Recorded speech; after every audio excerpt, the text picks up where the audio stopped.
तो गाजीपुर से खबर है, जहां पर सपा सांसद अफजाल अंसारी ने महाकुंभ पर बयान देते हुए कहा कि यह एक बहुत ही सम्मानित धार्मिक आयोजन है।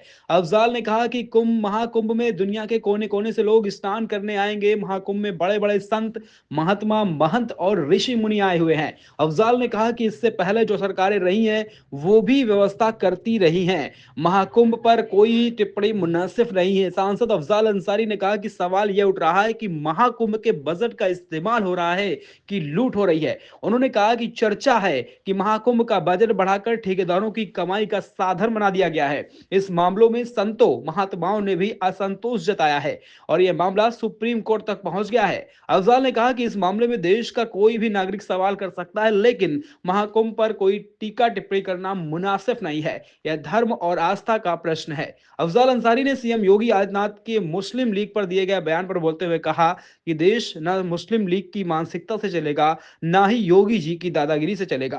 अफजाल अंसारी ने कहा कि देश संविधान से ही चलेगा। भारत का संविधान हमारा सबसे बड़ा ग्रंथ और पवित्र पुस्तक है। एलन मस्क की रिपोर्ट के सवाल पर बोलते हुए अफजाल ने कहा कि यह बहुत बड़े खतरे का संकेत है, इस पर ध्यान देना होगा। और असंतोष व्यक्त किया है कई संतों और महात्माओं ने भी, धर्म गुरुओं ने भी, और मामला सर्वोच्च न्यायालय तक चला गया है और सर्वोच्च न्यायालय ने भी कुछ स्टेटस रिपोर्ट इसके लिए मांग ली है। तो ये तो चीजें अलग हैं, इस पर कोई बात कह सकते हैं। भारत के एक नागरिक की हैसियत से कोई भी नागरिक ये बात कह सकता है, लेकिन जहां तक कुंभ के आयोजन का सवाल है, इस पे सबकी टिप्पणी मुनासिब नहीं होती है। ये एक धर्म और एक आस्था का प्रश्न है और उसको अपने धार्मिक तौर तरीकों से जो हो रहा है वो ठीक है। अभी मुख्यमंत्री जी ने एक बयान दिया था 2 दिनों पहले कि देश मुस्लिम लीग की मानसिकता से नहीं, आस्था के अनुरूप चलेगा। देखिए, मुस्लिम लीग की भी मानसिकता से नहीं चलेगा। अब मुस्लिम लीग की मानसिकता को अगर स्वीकार किया गया होता तो देश का नक्शा तो 1947 में देश का विभाजन हुआ, उस मानसिकता से नहीं चलेगा। देश जोगी जी की दादागिरी से भी नहीं चलेगा, संविधान से चलेगा। भारत का संविधान हमारे देश का सबसे बड़ा ग्रंथ है, उसी में सबका हित सुरक्षित है जो भारत का नागरिक है। हमारी सबसे पवित्र वो पुस्तक है और उस पुस्तक में सबका अधिकार और सबका संरक्षण है। उसी रास्ते से चलेगा। मैं उस रास्ते को मानने वाला हूं और मैं चाहूंगा कि हर देशवासी को अपने संविधान पर गर्व करना चाहिए और उस संविधान के रास्ते से देश को चलाने की बात करनी चाहिए। न मुस्लिम लीग के रास्ते से चलेगा और न ये कट्टरपंथियों के बयान जो आ रहे हैं इनकी मानसिकता से चलेगा। देश में नए वायरस की एंट्री हो गई। देश में नए वायरस की एंट्री हो गई, बताया जा रहा है चीन में इसका। हाँ, आज एलन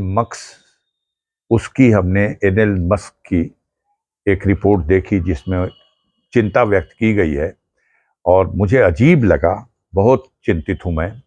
उन्होंने कहा है कि 2030 तक, 2025 है, 2030 तक भारत की जनसंख्या 100 करोड़ के आसपास रह जाएगी। मुझे चिंता हो रही है। आज हमारी जनसंख्या 140 करोड़ है, 140 करोड़ से भी ज्यादा है। चीन की जनसंख्या उसने कहा है कि 100 करोड़ से भी नीचे चली जाएगी। ऐसा क्यों? तो जो वायरस की बात चल रही है और जितनी तेजी से नई नई बीमारियां और उसमें लोगों के मरने का जो क्रम है, और दूसरा एक और जिस पर अभी चर्चा नहीं है, लेकिन एलन मस्क एक विश्व स्तर का व्यक्ति है, उसके द्वारा कही गई इस बात में इस ओर इशारा किया गया है कि आने वाले दिनों में हो सकता है लोगों को बच्चा पैदा करने की क्षमता ही खत्म होने जा रही है।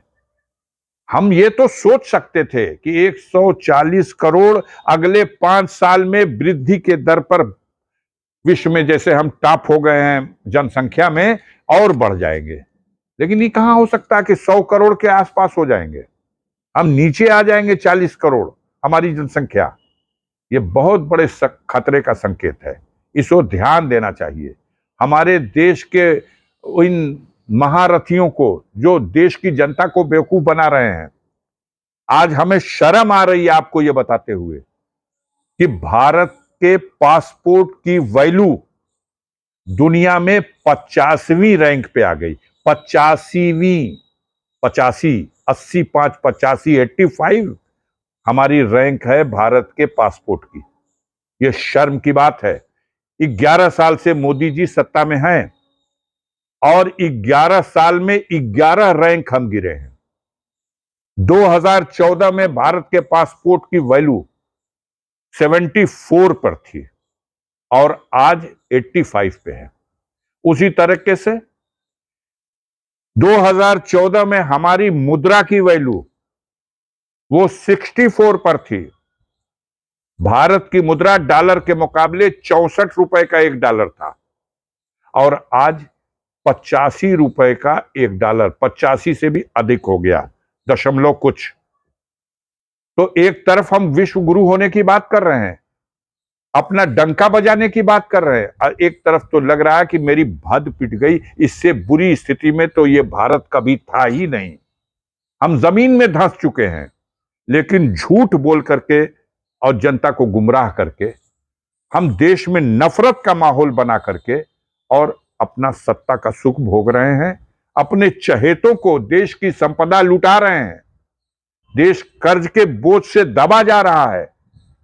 विकास ठप है। सिर्फ नफरत की फिजा है। भाई को भाई से लड़ाओ और मौज करो, राज करो और अपने चहेतों को ठेकेदारी के माध्यम से देश के खजाने को लुटाओ।